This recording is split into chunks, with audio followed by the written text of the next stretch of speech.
Кыргызстанда 2016-жылы экинчи ирет дүйнөлүк көчмөндөр оюну өткөрүлөт. Бүгүн оюндун башталыш аземи шааны шөкөт менен ачылып, иш-чарада кайрадан Кыргызстанда өтмөк болгон оюндун концепциясы сунушталды.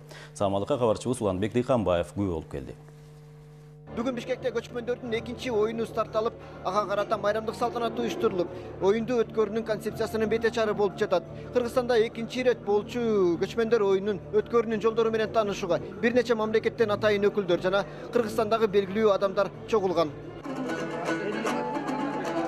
Салтанатка Кыргызстандагы башка өлкөнүн дипломаттары, эл аралык уюмдар, бизнес коомчулуктун өкүлдөрү, коомдук ишмерлер жана саясатчылар келишти. Келген өкүлдөргө көчмөндөр оюнун өткөрүүнүн эреже шарты сунушталып, бардык багыттары тууралуу маалымат берилди. Дүйнөлүк көчмөндөр оюнун өткөрүү демилгеси президент Алмазбек Атамбаев тарабынан көтөрүлгөн болчу. Президенттин аппаратынын тышкы саясат бөлүмүнүн жетекчиси Сапар Исаковдун пикиринде, көчмөндөр оюнун өткөрүү Кыргызстандын кадыр-баркын жогорулатат. Кыргызстан проведет одну из главных и зрелищных мероприятий. Кыргызстан динамикалык түрдө экономика, маданият жана башка тармактарда өсүүдө. Кыргызстанда көчмөндөр оюнун өткөрүү биз үчүн чоң сыймык. Бул сейрек кездешүүчү долбоор.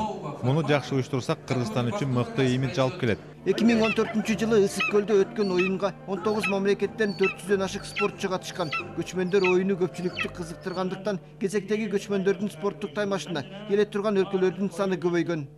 Бул жолкусунда эми аябай чоң масштабдуу күтүп атабыз. Анткени былтыр мисалы 19 мамлекет катышса, азыр 40тан көп мамлекеттерден спортсмендерди жана туристтерди күтөбүз. Ошон үчүн масштаб аябай чоң болот. Ошон үчүн чоң даярдыктарды көрүп атабыз азыркы учурда. Ошонун жолдорунун бардыгы тааныштырылат. Биз 2014-жылкы көчмөндөр оюндарынын бүгүнкү күндө отчетун беребиз. Анан 2016-жылкы пландары менен бөлүшөбүз бүгүн.